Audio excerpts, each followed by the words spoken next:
Un acto inaceptable dende o punto de vista democrático. Así cualifican dende Comisión Sobreiras a retirada dunhas pancartas en defensa da continuidade de ENCE instaladas en 4 puntos da cidade de Pontevedra.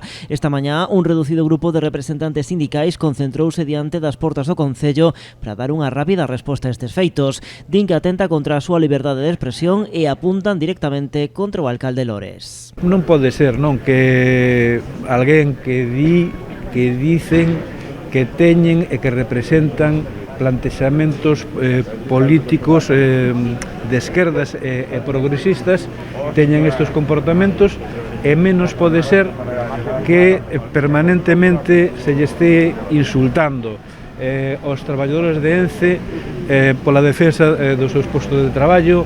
As 4 pancartas foron retiradas o pasado día 30. De momento, Comisión Sobreiras non conseguiu recuperalas. Eles son conscientes de que esa actuación é unha apropiación indebida, é un roubo dun ben que é de Comisión Sobreiras, que teñen un importe económico superior a 400 euros e, polo tanto, saben que é un delito, non?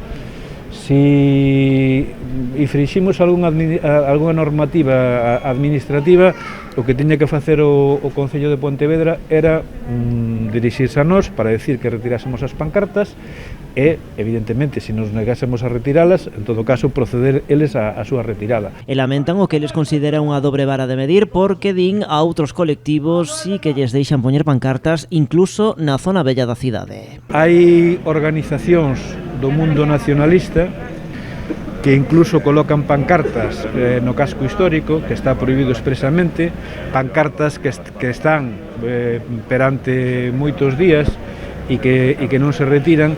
O calendario de movilizacións de ENCE, por certo, continuará ao longo deste mes de xaneiro, iso sí, condicionado pola parada técnica da Pasteira. Xa en febreiro, unha vez remate esa parada, hai prevista unha marcha dende a fábrica ata o porto de Marín.